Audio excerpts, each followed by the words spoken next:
سلام دوستان، امیدوارم حالتون خوب باشه. به چنل آرمان وایس خوش اومدید. امروز اومدم چند تا کار جالب توی برنامه CMD بهتون آموزش بدم. امیدوارم که لذت کافی رو ببرید. برای اول باید برنامه CMD رو برای خودتون اجرا کنید. به دو روش میتونید اجرا کنید. یکی اینکه برید توی منوی ویندوزتون، یعنی توی هوم، توی سرچ اینجا بنویسید CMD که براتون میاره. اگه بزنید روش محیط باز میشه. و اگه کسی نتونست این کار رو انجام بده، توصیه من اینه که با کلید ترکیبی اینو بزنید، خفن تر میشه.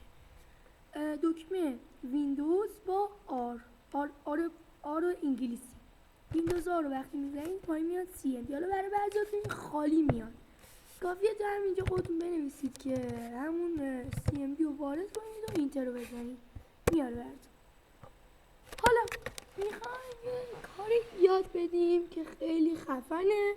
اول میخوایم رنگشو بهتون آموزش بدیم. رنگشو کافیه بنویسید کالر اسپیس یه عددی، حالا مثلا هر عددی بذارید میشه، مثلا 100، حالا پایین 50 باشه دیگه.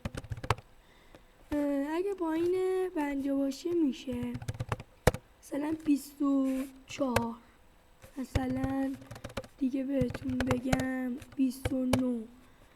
پیشنهاد خود من اینه که بیاید یه کاری انجام بدید که خیلی کارتون قشنگ در بیاد. اینجا بنویسید که البته با همین محیط خودش هم انجام میشه این کاری که من دارم میگم، ولی بهتره که اینجا بنویسید color space A بزرگ. ببینید که رنگش خفن میشه. حالا اینجا کافیه